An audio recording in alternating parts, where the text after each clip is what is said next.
And we welcome you back to the Steve Malzberg Show. Ladies and gentlemen, joining us right now, if it's Wednesday and the top of the third hour, it must be Charles Hurt of the Washington Times. Hello, Charles.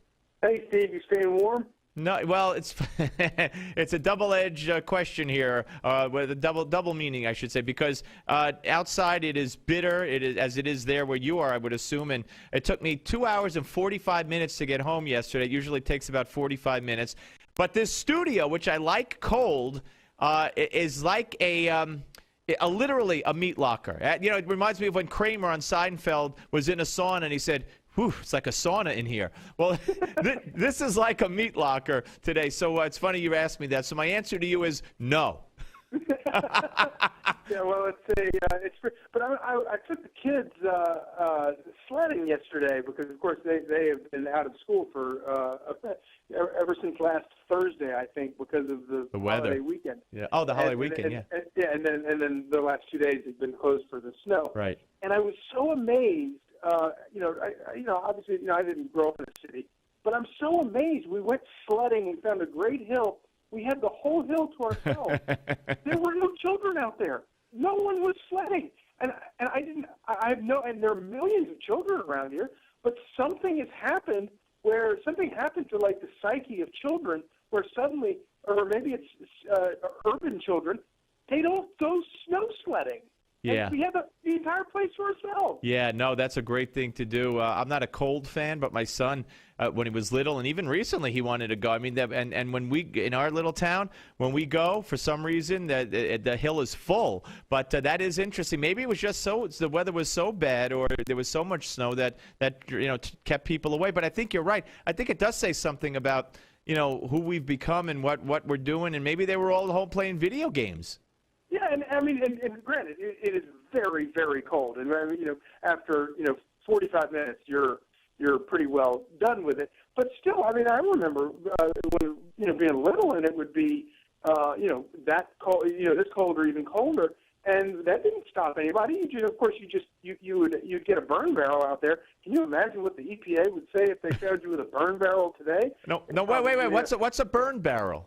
A barrel, it's a 50-gallon drum, and the top of it is cut off with a torch. Oh, and okay. You light a fire in the bottom of it. You have some holes in it to give it some air, and you just throw wood in it and scraps and whatever you've got. And it keeps you warm.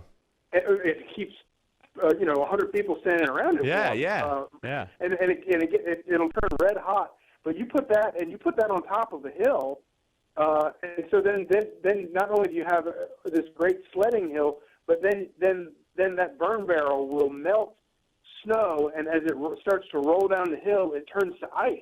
Wow! And then it becomes really then that's when you really get to going fast. Yeah, let's see, Children's Protective Services, the EPA, they're all going to be watching you now. That's for sure. And OSHA and lawyers. Yeah. Can you imagine? I mean, if you could, and what you could do to sue my dog for chasing a kid down the hill and grabbing his hat. That's a good point. Yeah, well, it's fun when you're able to take advantage of the elements, and you're a great dad. I mean, you're always with those kids, and that's the way it should be. And kudos to you for doing that. Let's talk about the piece you wrote today, and you paid tribute to Senator Tom Coburn of Oklahoma, who is not finishing out his second term, I guess for health reasons, if I'm not mistaken. And you gave him a tribute like no other tribute that I've heard or read so far. Yeah, I just think that Senator Tom Coburn is one of those rare people that, and I think it's obviously you and I have followed him closely because of the work that he does in the Senate. But most people have never heard of him. Understandably, he's not a particularly exciting guy. He's not racing to the microphones. At every turn to talk about, to take a position on anything. But he and his staff have done the hard work for years of digging down into the federal budgets of all these far-flung agencies. And almost every one of these ridiculous, outlandish, infuriating expenditures that that you've talked about and everybody's heard of, like the the shrimp jogging on the treadmill Right. study. Every one of those are things that Tom Coburn and his people came up with. They found them, and it's not easy to find. People are trying to hide them. And when you think of going through the federal budget, you think Obamacare is a bunch of pages. I can't even imagine how many pages when you get down to like the actual expenditures. Yeah, to find that stuff. Yeah. Yeah, and they dig they do it out of a sense of bipartisan duty to taxpayers and Americans, and there is nobody in the Senate who strives more to be bipartisan. The only accomplishment, the only successful bill that President Obama has that he was a chief sponsor of from his years in the Senate was with Tom Coburn. Yeah, with Tom Coburn. Ironically, it was pressing for greater transparency in federal spending. but that's the kind of guy Coburn is, and he's a no nonsense guy. He's not a backslapping kind of guy at all. I remember one time early on when I first met him, I was chasing him down the hallway, and I called out to him, and I said, Senator Coburn, and he spun around, and he knew me, and he spun around, and we talked, and he knew that I liked the stories that I'd been able to write from him, that I'd gotten from him. And he turned around and looked at me, and he goes, "It's doctor," and he was not kidding. Wow. Him, being a doctor, which is the way it should be, Yeah. No, I'm sorry. Just being a professional doctor to him was so much more valuable and important to him than the title of senator. Well, it's interesting you say that. And we're talking to Charles Hurd here on the Steve Molesberg Show. Charles Hurd, of course, columnist at the Washington Times.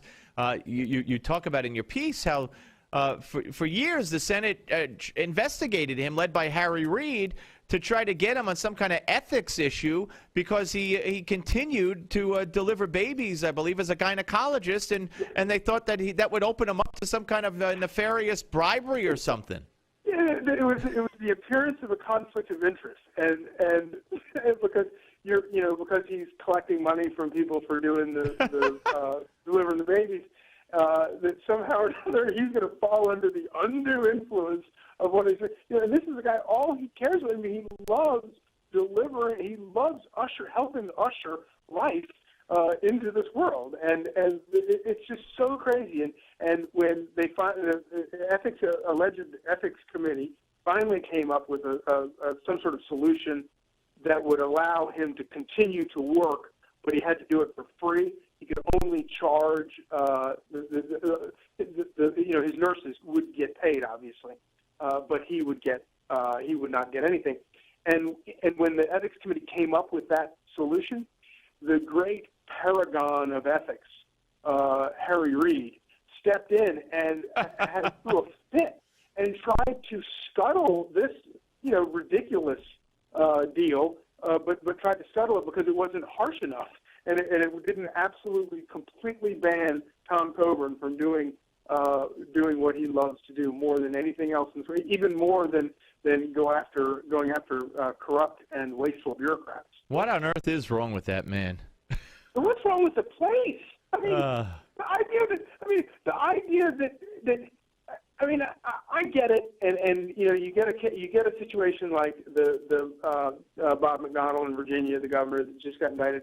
You get a case like that, and you realize that politicians, you cannot be trusted. You have to hold their hand about a lot of things. But it does say an awful lot about a culture and an institution like the U.S. Senate, that it is an ethical violation to continue to work and have interaction with actual people and understand what it really is like to live under the federal government and live it. Somehow that is a violation, an ethical violation. And I think it really does say an awful lot about how lost our federal government has gotten. No, I could not agree with you more.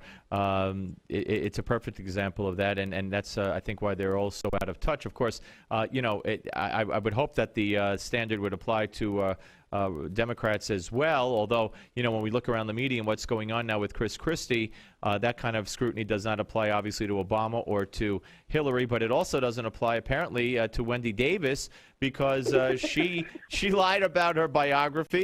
Reportedly, she reportedly lied under oath about her divorce. She presented herself as somebody who, worked her way through school when, in fact, to law school. When, in fact, from what I understand, her second husband cashed in his 401k and stayed home with the kids and paid for it. And then when she got the law degree, she left her husband. So, I mean, the whole thing is so bizarre. I just think she is gonna self-destruct. She made a line. She issued a line about Greg Abbott, the Attorney General of Texas, who she's running against, right out of Joe Biden's playbook. He's a paraplegic, and she says he can never walk in my shoes. Yeah, I am as cynical as the best of them about the media and about these politicians and everything. But I have to say, there is no way that after the last 2 days, Wendy Davis she didn't have hope to begin with. $12 million though, supposedly already she's got. But there is no way that the media can continue to treat her as a legitimate person running for office. There is no way. And I know that you're going to tell me that no, I'm crazy. The New York Times and all these people have fallen in love with her, and they're going to push her over, push her all the way down. She wants to kill babies. They love her. But I don't believe it. It's just, it is beyond my imagination. All right, look, here's the deal. You and I never run into each other. I rarely come there. You rarely come here, as far as I know. So we'll bet a dinner, and hopefully one day one of us, whoever loses, will make good on that thing. I say they keep it up. I say they keep it up for as long as possible. They prop her up on down the line. Yeah, it's like a Seinfeld episode, again, where George, there was a big lie about having cancer, and Jerry says to George, not even George could keep that up, and George says, I think I can. So I think the media can, but you say they can't, we'll see. It's beyond my capacity to imagine. Well, unfortunately, not a lot is beyond their capacity to slant the news. Hey, always great to talk to you, sir. Enjoy those kids. Thank you. Thanks, Steve. Take care. Charles Hurt, ladies and gentlemen, right here on the Steve Malzberg Show. Very, very interesting. Yeah. I mean, you heard Michael Barone earlier. You heard what he was talking about, her biography and the lie under oath about when she was divorced and the everything. I mean, she is self-destructing. And then to say about your opponent, who at the age of 26 was jogging and a tree fell on him, and he's been in a wheelchair ever since, and he's the Attorney General of Texas, and he's running for governor. If that's not a story to be proud of and a success story, then what the heck is? And she says he can never walk in my shoes. Now, that might be an innocent slip of the tongue, which we all know Joe Biden, everything he says is an innocent slip of the tongue. Or it could be something vicious and malicious, but either way, she's self-destructing. If you had a media that was fair and making the public aware of all this. But I maintain they'll keep their mouths shut, collectively. Maybe I'm wrong. I hope I'm wrong. I hope I got to buy Charles dinner, and he doesn't have to buy me dinner. Anyway, Greg Abbott should be the next governor of the state of Texas. All right, Steve Malzberg Show. We're coming back. Newsmax TV and radio. The Steve Malzberg